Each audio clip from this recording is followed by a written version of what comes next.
I don't get it. What don't you get about it? I don't get why we need another Terminator. I don't get it. Oh, and by the way, sorry, I ate that last piece of pie that you were saving for yourself. Oh, good for you. And how was it? It was good. I hope it was. Welcome back to Thinking Critical. This is Wes, and every once in a while we do talk about the comic book movies and TV show news here. And when I do that, I like to bring my good friend Fatal J from the Fatal J Show on the channel. And today we're going to talk about the recent, well, not recent, but amplifying information regarding Ray Fisher's beef against Geoff Johns from the time that they made the Justice League movie, the Joss Whedon cut. And obviously here with me today is Fatal J. How you doing, buddy? I'm doing absolutely wonderfully, magnificently, stupendously well. Well, I'm glad that you could make it. I love having you on the channel. We're going to be doing a double shot. So tomorrow there's going to be a video as well. So if you enjoy this, you're going to be definitely wanting to hear that one. I do want to say this before we get going into this. If you've been visiting the channel and you haven't subscribed yet, now is the time to subscribe to Thinking Critical YouTube. Hit the bell for notifications. Give us a thumbs up if you enjoy this video. Give us an enormous thumbs down if you hate it. Let us know why Fatal J was totally off base. And if you do enjoy Fatal J, he's got a great YouTube channel of his own. There is a link in the video description, and there will be an icon at the very end of the channel where you can go and subscribe to his channel. And I highly suggest that. He's a hilarious guy. He's got a great channel, and he's just a wonderful dude all around. Hit that like button. Guess what? It's free, and it don't cost you anything. But it's certainly, we do appreciate it. Yes, we do. So talking about the accusations of Ray Fisher, apparently once the Snyder cut going green kind of happened, he started kind of laying into Joss Whedon what a terrible environment it was while he was there. Wasn't very happy. And then he started also laying into a few of the producers, one of them being Geoff Johns, obviously, who has been a longtime DC Comics writer, was promoted up to the chief creative officer. After that, he got moved up to DC Entertainment, where he was kind of one of the big producers for the movies. He has moved on for that role. And I'm not sure if this had anything to do with it, but he did go on to Twitter recently and talk about how, while he was in a meeting while they were doing reshoots for Justice League, Geoff Johns summoned me to his office to belittle and admonish me in my agent's attempts to take grievances up the proper chain of command. He then made a thinly veiled threat to my career. This behavior cannot continue. Interesting. That doesn't sound very nice. And I know that Ray Fisher has signed an NDA, so he can't actually go into all the details, but I'm surprised that he can go into this much detail. It's not a glowing endorsement of Geoff Johns. That's true. I saw him on Justice Con, and he went into some details about Joss Whedon too. And he was saying that he can't go too far into it because of what you just said, the non-disclosure. But he said that he has some people that's willing to back him up.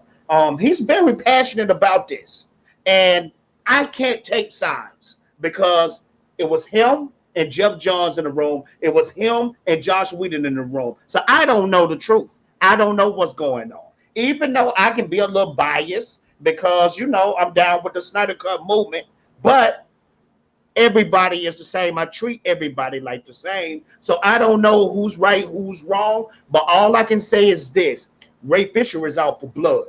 He's out for blood. He's passionate, and I think he want to take these guys down.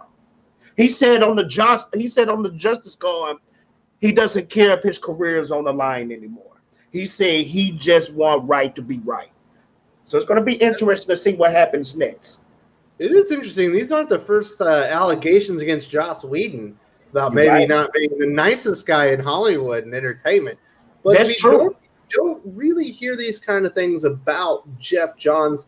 Obviously, we've heard this from Ray Fisher, but not really from other people. But he's definitely feels like he was wrong. There is no doubt about that. Ray Fisher feels like he was kind of screwed up. Within the Snyder Cut movement, there has been whispers about Geoff Johns. There's been whispers that Geoff Johns has been a little pushy, a little directive, and I don't know, man. He could be in the right.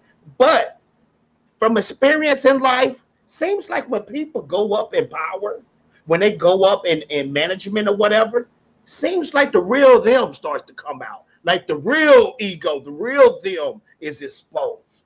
When you see people with high titles, the way they act is how they always been. Fatal J life lessons. Well, I don't know, man. It's, you know, as I was in the military for 20 years, and by the time I was done, I was like a senior NCO. And you certainly cannot conduct yourself as a senior NCO like you did as an NCO, and certainly not like you did when you were just an airman. Once you have more responsibility, you do have to treat people a little bit differently because your position within the company is different. I'm sure that Geoff Johns, you know, had to take that advice as well. Yeah. Now, if Ray Fisher had legitimate grievances he was bringing to Geoff Johns as a producer on the film, you would think it would be his responsibility to address them, and if they were legitimate, you know, kind of fix them any way that he could. But if he had legitimate grievances brought before him, and he just kind of told him to go pound sand, you're being a baby, and he might not be a good producer. Well, you know, I find this interesting. Hollywood is a tough game to get into. If you look at the whole Justice League cast, everybody pretty much has a career except for Ray Fisher. Ray Fisher's career has pretty much been dormant since this whole Snyder Cut. Well, Ray Fisher was also the only one that didn't have a career before the movies. I mean, Henry Cavill was already in movies. Ben Affleck was already a movie star. Yeah. Ezra Miller. Miller had already been in the Harry Potter, you know, prequel. But it's a double-edged sword. And I'm going to tell you why, Wes, because he has everything to lose. But at the same time, since he's the lowest on the totem pole, he could want attention too. This could be his time to shine. So that could happen. And you just think about the Justice League movie. Not exactly a well-received film. As far as all like the DC movies, like it's one of the lowest performing that they've ever done, which is insane when you think about what Justice League is. You know, it's essentially the Avengers, but for DC comic. For DC. It certainly was a disappointment. There's another thing to consider. Like when I think about who Joss Whedon was at the time, yes, there were allegations out there, but he was also the guy that directed Avengers, like the first big crossover. It was an enormous hit for Marvel. He obviously did Avengers Age of Ultron. Still made it a large amount of money, but not nearly as well received or as loved as the first. That's because it wasn't a good movie, Wes. Age of Ultron was not good. The first Avengers, I give it that. But it's not good.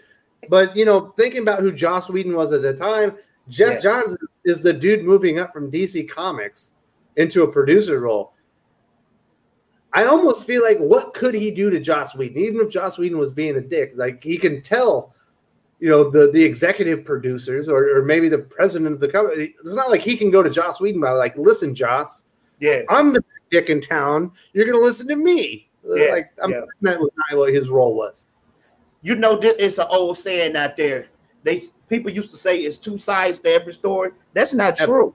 It's three sides to every story. The truth. Your side, their side, and then the truth.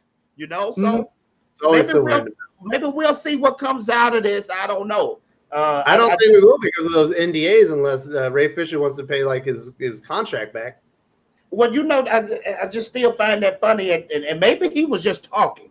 But at Justice Con, he was saying this. He said, if my career is done after this, so be it. He said, I just want the truth to be out. Now, that's funny what you said, Wes. What can actually come out of this? Is he just trying to get Geoff Johns fired and Joss Whedon blacklisted out of Hollywood? What can really be done? Some people believe any news is good news. Like there's no bad publicity, maybe. Yeah. Obviously, an enormous stink around DC and Warner Media right now with all the things that are happening. And certainly now would be a good time to make an allegation. I believe before that, when he made the original one, was that during, when was that? It was before the Comic-Con at home. It was something other event where he kind of came out. It was when the Snyder Cut was actually announced for HBO Max. So whenever there's a big announcement and there's press to be had, he is getting his name out there and letting those allegations be heard. You know what? I never thought about it like that. That's interesting. You know, rappers do that. Rappers, before their albums come out, they do something real stupid, like get caught with a bag of weed or something like that, and that's to promote their album. Drama sells, I guess. I'm still keeping it real. Yeah, keeping it real as a rapper, yeah. Are you hearing anything else about the scuttlebutt? Are you hearing anything behind the scenes? Like, about this? I know you are the DC movie guy. Yeah, no, but I don't know. This is the thing. I don't know that much about Geoff Johns. I respect Geoff Johns as a comic book writer. He has written some great comics, but I don't know too much about the situation. But I do know when it comes to Joss Whedon, he has had allegations against him all the way back in the Buffy days. And I just noticed every time his career escalates and he goes to these big movies, you hear actors come out and say, this dude was verbally abusive, he was rude, all this and all that. And this is the thing right here. We have all had those crummy jobs where you had that butthole manager that, you know, well, I mean, stories about the Christian Bale, the star of Batman, just losing it on set. Yeah, I remember that. Undressing like crew members and stuff in front of everybody. Yeah. You know, Hollywood people are fickle. I think they're just a weird bunch. Yeah, yeah. But at the end of the day, I'm still wondering, what can you really do? What can you do to Geoff Johns and Joss Whedon? There's nothing you can do. All you can do is tarnish their names. And I'm pretty sure at the end of the day, they're still going to get jobs in Hollywood. It's just, well, yeah, it is what it is. Too toxic. Being a jerk off isn't enough to make you like toxic in Hollywood. Wes, at the end of the day, can you really counsel somebody? Well, yeah, depending on the allegations. Depend on the allegation, and this is nothing like. It doesn't sound like any of those. This is just they were rude or they. Yeah, they were just rude. Man, it's definitely more information needs to come out before we can like make a decision like who's right and who's wrong. Being rude right is not. I hate to say it, but being rude is not a crime. It's not a crime. No, being a hard-ass director probably isn't a crime. I've read stories about some directors, and it sounds like they probably committed a crime. Like one of them being Stanley Kubrick during The Shining. Like he literally drove that woman insane. It's considered art. That Christian Bale thing that you brought up, man, I would never want to work around him. So you know Larry Comics, right? Yeah. That comes on the channel. Heck yeah. Larry did a good debate on your show. Yeah, Larry's a great guy. He's in Lowell, Massachusetts, where they recorded The Fighter. And you know, the building he used to own is actually in the movie. There's during one of the shots. And he said when they were recording the movie that they were specifically told, if you see Christian Bale and they're doing anything with the movie, do not look him in the eye. He will lose his mind on you. But they said, but if you see Mark Wahlberg, go up and say hi. He loves the fans. Yeah. And he said it was the truth. He said Mark Wahlberg would go to like the local corner store, get him a coffee, get him a donut before he would go in for filming. And he would sit out there and sign autographs for like an hour and talk to everybody before he went in. And he said nobody in the whole town would look at Christian Bale because they didn't want him to go nuclear on him like the dude on the set. Man. If they had visual instead of audio footage of him going off on that guy, I could probably see just the veins in his neck and the way he was screaming, "What kind of idiot walks across the camera while I'm filming?" There's big a bunch. Like I said, we do need more information, but you know, I feel bad for Ray Fisher. I'm pretty sure that he probably thought Justice League was going to be a springboard for his career to bigger and better things. Unfortunately, Justice League ended up being kind of a trash fire production. You know, unfortunately, with whatever happened to Zack Snyder, you know, whether he was forced out or it was because of he did lose a child around that same time. Obviously, he couldn't finish the film. They brought in Joss Whedon, who had done Avengers. I'm sure they thought this would fix everything. Certainly did not. The movie was very lackluster. The audience reception to it was lackluster. The box office was overwhelmingly disappointing, where they essentially had to reboot the DCU and kind of go in a new direction. If Justice League would have did his job, Ray Fisher movie would have came out in April. He had a Cyborg movie slated for April. I think there was supposed to be a Cyborg movie. I think that's why we seeing him a little teed off right now. I would be mad too. He was literally the only one of the Justice League that didn't have a career that was already moving forward. This was supposed to be his launching point, and it didn't work out for him. So I think he still have a shot. He still have a shot though. This Snyder cut, that's Zack Snyder's Justice League 2021. I really believe it's going to do some big things, and it's going to be like a little rebirth for Ray Fisher. Yeah, will anybody see it? There's only 4 million active subscribers on HBO Max. Man, I'm telling you, Wes, when that movie drops, that 4 million. You're going to drop the 15 and jump onto the HBO Max. I'm dropping it. I'm dropping it. Yes, sir. This is going to be, I'm telling you, this is going to be the biggest movie of 2021. I promise you. I promise you. This is going to be it, Wes. I know you don't believe it. I know you don't. This is the most ridiculous thing I've ever heard. August 16th, mark my word. Snyder Cut 2021 will be the biggest movie in Hollywood. Well, you're not talking about it, obviously, as sales. It's not going to be in movie theaters. Or you just mean as far as like social media engagement? Yes, the internet is going to give you that. Snyder Cutters are weird. Yeah. I'm not going to say the biggest movie like Titanic or Avatar or something like that. No. Well, I'm just talking about you're insinuating. Well, you're kind of like, let's define what the biggest. Okay, it's going to have the most Twitter comments. I'll give you that. Maybe it's not going to hit $1 billion in box office, man. There's not going to be a box office if they don't get like 10,000 subscribers to jump up over there. It's probably not going to be worth the $40 million to pump it into it. It's going to be a good movie, man. It's going to be a good. This is going to be terrible. Zack Snyder did not make a good movie in the DCEU. I'm sorry. What movie did he make that was good? 300. That's not DCEU. That's you're right. You're right. Watchmen. That's still not. Well, that's kind of DC. That's like Elseworld. That's not part of the DCEU that he was working with. But it's still DC. And it's not a good movie. I fell asleep 3 times before I made it through that movie. It sucked. Oh man. What? Okay, tell me what comic book movie you like. And I know we're going off topic, but still. What comic book movie you like? The Dark Knight, X-Men 2, Blade, X-Men. Those are all great. Spider-Man 2. X-Men with Bryan Singer? The first X-Men's great. The second X-Men is even better. See, that's the thing. We got 2 different tastes in movies. That's why. Yeah, you have shitty tastes, and I know what a good comic book movie looks like. I also like Sin City. Sin City is good. I hate 300. It's a terrible movie. Now, Sin City is the most accurate comic book superhero movie ever. Okay, we can still be friends because you said Sin City. Can we still be friends because I said 300 was fucking awful?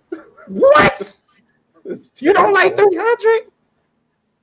Oh man, I'm not into homoerotic tales. We got some stuff to talk about when this. We got issues to work out. Yeah. All right, well, we're going to work on those issues off camera. Obviously, there's a lot more to the story with Ray Fisher and Geoff Johns and Joss Whedon. We'll see if any more of these details come out. We do know there is an NDA with Ray Fisher, so it's not like he can just come out and talk about this stuff. He would have to be released from that, and we certainly haven't seen it addressed by Geoff Johns or Joss Whedon. Probably smart to do that if I'm being completely honest. Probably never really get fully behind the story behind this, unless Ray Fisher really just goes rogue eventually. But we shall see. Fatal J, thank you so much for joining me today. And if you enjoy what Fatal J brings to the channel, he talks a lot about comic book movies over on his YouTube channel. And like I said, you can, in the last 30 seconds, here very soon, you can click on an icon. It should be his big, beautiful face. You can go over to his channel and subscribe that way. Bye-bye. If you enjoyed this video, please give it a like. I would appreciate it very much. It helps us attract more views for the channel. Subscribe for future commentary, comic book news, and reviews. And don't forget to ring the bell for notifications. If you want to talk comics, movies, and much, much more, you can follow me on Twitter at Wes_from_TC. With that, Salamat Po, and I'm out.